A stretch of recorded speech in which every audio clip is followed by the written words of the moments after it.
Answer for the first one is 25, and for the second one is 36.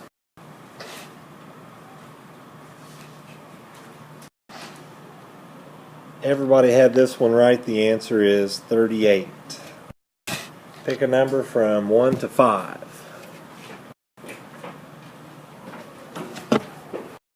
Winning number today is 2. Homework assignment, this is not 50 points, this is 100. It's the after-test assignment. We have 7 here, 6 with all of it, so 6 divided by 7 is 86%. Check your answers on this. You'll get 1 extra point for every one that you have right. Number 1 should be 33. Number 2 is 27.5. 3 is 122. 4 is 13. 5 is 45. 6 is 13. 7 is 84. 8 is 14. 9 is 29. 10 is 108. 11 is 9. 12 is 13. 13 is 19.5. 14 is 5. 15 is negative 17. 16 is 12, or I should say negative 12. 17 is negative 12. 18 is 65. 19 is 287. 20 is 56. We'll go over the test real quick. We'll show the answers up there for each one so you can double check with yours, and then we'll go back and look at the work if you need to. On the test, number 1 was 5 hours, 31 minutes. 2 is 71 feet. 3 is 2 hours, 18 minutes. 4 is 6 feet, 2 inches. 5 is 2 feet, 5 inches. 6 is 102 feet, 2 inches. 7, 2 hours, 57 minutes. 8, 5 feet, 6 inches. 9, 3 feet, 5 inches. 10, 4 hours, 46 minutes. Extra credit A is 27. Extra credit B is 34. Extra credit C is 22. Extra credit D is 104. Extra credit E is 24. Today's objective. It'll be the same one from last week, except we're going to finish off this part here at the bottom. Choose and interpret the scale and the origin in graphs and data displays. Should be pretty quick. Today's knowledge targets. Choose appropriate units to represent a problem when using formulas on graphing. Here's example 1. Now this is an example of a graph. And the basic things you have to know about a graph is that the X and Y axes are here and here. X is always on the bottom, Y runs up and down. And each one of these markings is 1 unit unless otherwise specified. So each one could be, if I put it in red, 1, 2, 3, 4, and so on. But it could also be that you mark them off by 5, 10, 15, and so on. Let's say each of these bars 1, 2, and 3, represent a certain amount of data. And if this were 5, 6, 7, 8, and this one did actually have 8 in it, then this is the right type of units to use to separate them out by ones. But what if this was not 8? What if this were 30? If you went by ones on this, then you wouldn't be able to fit that whole bar on that graph. So if you had 30 there, you could do 15 or 5, 10, 15, 20, 25, 30, and the top of this bar would actually be right there, and you'd have to redo your graph. So there's all different ways you can use to choose the units for the graph that you make. So here's an example. George is making a bar graph to show the distances from his hometown to 5 other cities in the area. The distances range from 5 miles to 25 miles. What should each unit on the bar graph represent? It's one of the 4 choices. What do you think it is? Yeah. Yeah, it should be C. 5 miles. If we go by 20 miles, 20, 40, 60, 80, then is that going to be a good way to represent 5 to 25 miles? No. Well, 10 feet's not going to help us much. You're going to have so many hash marks on your graph, it'll take more time to draw those than it would to put the bars in. 1 kilometer is not even in the right units. So if you go by 20 miles, we just determined that wouldn't be enough. So the answer is going to be C. Here's another one. George is making a bar graph to show the distances from his hometown to 5 other cities. The distances range from 30 miles to 240 miles. What should each unit on the bar graph represent? What do you think it is, Bartley? D, 30 miles is right. If we go by 1,000 feet, there's 5,280 feet in a mile. So you'd have 5 hash marks for each mile approximately. So for 240 miles, you'd have over 1,000 hash marks to make. So that's too much. 1 mile, that's too many hash marks to make. 5 kilometers is not in the right units, so it's going to be D. Alright, here's example 2. Now for example 2, you have slope. Slope is rise over run. Did you do slope in junior high? Okay, so this should be easy for you. Just remember that slope is rise over run. Rise means you're going up and down the y-axis, and run, you're going left and right on the x-axis. So here's a representation of it. You've got your line going this way, rising up to the right. It rises up this much, and it runs that much. So when we talk about slope, we're talking about the rise over run. So if slope is 10, then it is really 10 over 1. If you get a whole number for a slope, don't forget you have to put 1 on the bottom, because the slope is really 10 over 1, which means the run is 1. Alright, so if your slope were 10, you put it over 1. The y-axis, you're going to go up and down 10, and the x-axis, you're going over 1. So keep those things in mind. That's just a refresher. So if I had a slope of 5, this line here has a slope of 5. Its run is 1. And notice what happens when we put 5 over 1. That gives us the run, and this gives us the rise. So here's 1, and there's 5. So with that in mind, look at this problem. Given a line with a slope of 150, what would be the ideal intervals in the coordinate plane for both the x and y axes? In other words, how many units per gradation? That means how it rises. Should there be for both the x and y axes to see the line as best as possible?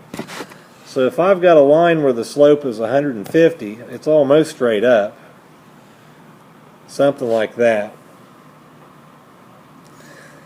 So now if I had 150 up this way and just one unit that way, take a look at the x-axis down here. Remember, this is y and this is x. If my x only has a run of 1, what should my units be on the x-axis? How should I mark them off? Should I mark them off every 10, every 5? What should my markings be on the x-axis? Remember, it's like this. Your grid is going to be there, but do we make it 1, 2, 3? Or do we make it 5, 10, 15, 20, and so on? What do you think the x-axis should be? How can I best illustrate a movement of 1 on the x-axis? Yeah, just using ones. Because if I use a marking of 5, 10, 15, 20, your marking of 1 would only be just like a little dot like that. You can't see that very well. So we know for the x-axis it should be 1. Now what about the y-axis? We have 150 to illustrate. Should I go by ones on the y-axis? That'd be too much. What could I go by from the y on the y-axis? You can even look at the choices for the y over here. If I'm not going to go by 1, then that's going to eliminate this one and this one. So should I go with 1 or 10? Or actually, I just eliminated a choice that might have been a possibility. I can't erase it because I'm recording, but what do you think it should be? Your choices for the y are listed over here. 10, 1, 1, and 50. What do you think it is? A for 10? McDane, what do you think it is? 50 for y? If I go up 50 for y, I'm going up 3 spots. So if I go over 1 there, that's a true 1. If I go up 3, that would give me 150. Of course, my line is going in the wrong direction. Just ignore that for right now. But does going up only 3 markings best illustrate a line that has a slope of 150?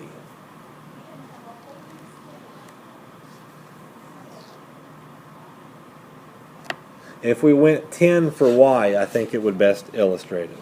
So the answer would be A. Okay, so like we just did, we went 1 marking on each one of them. The slope was 150. So if I started here, the slope of 150 is almost straight up. You can't hardly see it. It would be off the screen before it ever reaches a peak. But if I only go 1, 2, 3, showing a slope of 150 is probably not going to do much. But if I went 10, 20, 30, it's going to elevate it up a little bit more. So that would be the best choice. Here's another one. Given a line of a slope of 300, what would be the ideal intervals in the coordinate plane for both the x and y axes? Alright, on the last one we had 150, and it was 150 over 1. We decided what for the x-axis? 1, right. So the ones that have 1 for x are right here. So you can eliminate these choices down here. Now for the y, should I use 100 to illustrate the rise, or should I use 25? 25 is right, because it'll give you a better representation. You still have to draw some hash marks. In that case, you would have to have 12 of them. But if you use 100, you only end up with 3. So the difference is this. Do you want something that truly illustrates it like that, or something very small? Kind of hard to understand what's going on. Try this practice problem. George is making a bar graph to show the distances from his hometown to 5 other cities. The distances range from 3 miles to 10 miles. What should each unit on the bar graph represent? If we're going from 3 miles to 10 miles, and it's a bar graph, so you're going to have some that are 3 miles, some that are 10 miles, like that. Well, 4,000 feet, and you know there's 5,280 feet in a mile, so 4,000 feet's not going to do much for us. It wouldn't make any sense. If we went by 3 miles, then it lowers the height of this bar. The distance between a mile, or not a mile, but 3 miles and 10 miles becomes less.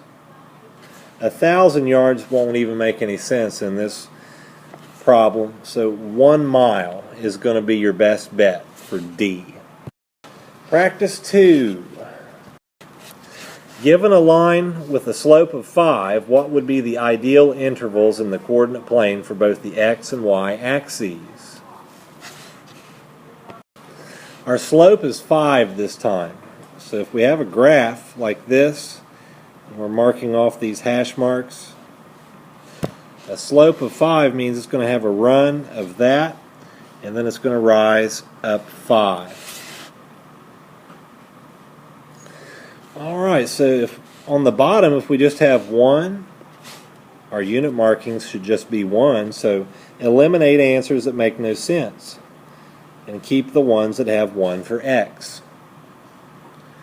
Now, should we go by 2? Is there a need to go by 2 when you just have 5, or can we just make it 1 at a time? Well, 1 at a time, so the answer should be B. A mid-class quiz. How many yards are in a mile? The number of yards in a mile should be 1,760. Mid-class quiz number 2, how many feet are in a mile? There are 5,280 feet in a mile. How many inches are in a yard? There are 36 inches in a yard. Now here's a new objective. Reason quantitatively and use units to solve problems. Define appropriate quantities for the purpose of descriptive modeling. Here's example 3. Kenny has a jar full of coins he's been saving, just like he's been doing every year. Which would provide Kenny with the most accurate idea of the amount of money he has in the jar? Counting the number of coins, weighing the jar, measuring the volume of the jar, setting up a proportion between the height of the jar and the amount that last year's height yielded. Here is the key word in this problem. Which would provide Kenny with the most accurate idea? Idea is another way of saying what? If I have an idea about something, am I totally correct right off the bat, or is it just a what? A guess, yes. So counting, that eliminates counting the number of coins. All right. Measuring the volume of the jar is not going to do much for us. Weighing the jar, he makes no mention of weight in there. But setting up a proportion between the height of the jar, when it says the height of the jar, it's not talking about the height of the actual jar, it's the height of the coins in the jar. So setting up a proportion between the height of the jar and the amount of last year's height yielded, D would be the right answer. Example 4. In December, Phineas is trying to predict the cost of gasoline in his hometown for the summer, which will give him the most accurate prediction. Find the cost at every station in a 3-block radius. Finding the cost on Memorial Day for the past 15 years. Finding the percent increase between regular and high octane. Asking the gas station attendant. So if we find the cost at every gas station in a 3-block radius, it only gives you the information about right now. in December. For B, finding the cost on Memorial Day for the past 15 years. Memorial Day is in what month? May, yes. And what comes after May? What season is after May? You're making Ruark laugh. You're going to cause her to go into hysterics. The summer is after Memorial Day. So if you find the cost on Memorial Day for the past 15 years, then chances are you would have an idea of what the price of gas is going to be like coming up. You could make an educated guess. And for C, the different types of gasoline wouldn't help us out, and just asking the gas station attendant would give us information about how many gas stations. Just one. Answer on this one is B. Ferb is using a standard ruler to measure his height to see if he's tall enough for the Sickinator roller coaster at his local amusement park. Which is the unit of measurement to which he can expect to be accurate? Yard, foot, millimeter, centimeter. Which is the unit of measurement to which he can expect to be accurate? Millimeter is too small. You don't measure people in millimeters. You don't measure people in yards, because if you're 6 feet tall, then you have 2 yards. And then if you're 6 feet 2, you're 2 yards, and then what do you put after that? 2 yards and 2 inches? It doesn't make any sense. Now you're down to feet and centimeter. The last question, or the last statement here, which is actually a question, which is the unit of measurement to which he can expect to be accurate? So if you're doing it by feet, we normally measure people in feet and inches. But on a standard ruler, you can have centimeters as well. And when you go to centimeters, the key word here is accurate. Which is more accurate, feet or centimeters? Centimeters is more accurate, so the answer would have to be D. Victor claims to have measured the thickness of a penny with a ruler. Which of the following is most likely the value Victor measured? Did he measure with a ruler? Now think about this. Did he measure with a ruler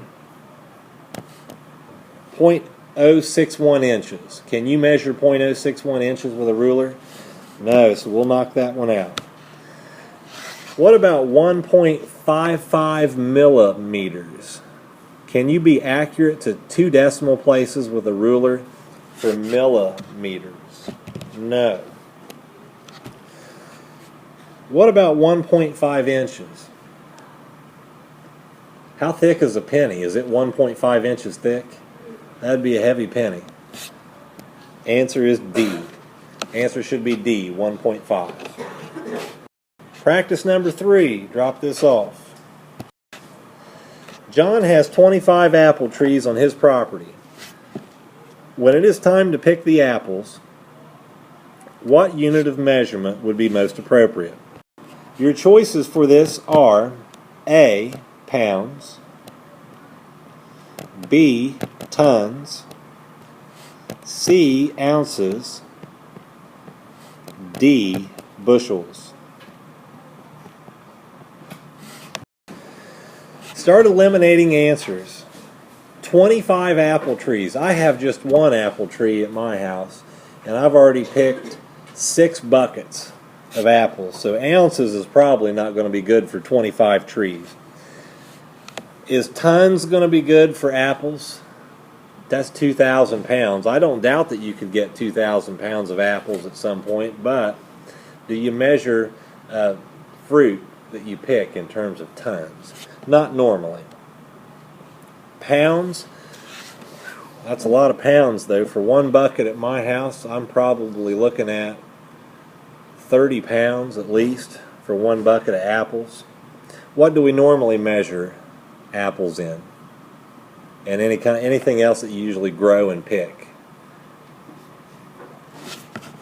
Bushels. D. Alice needs to paint 3 rooms in her house.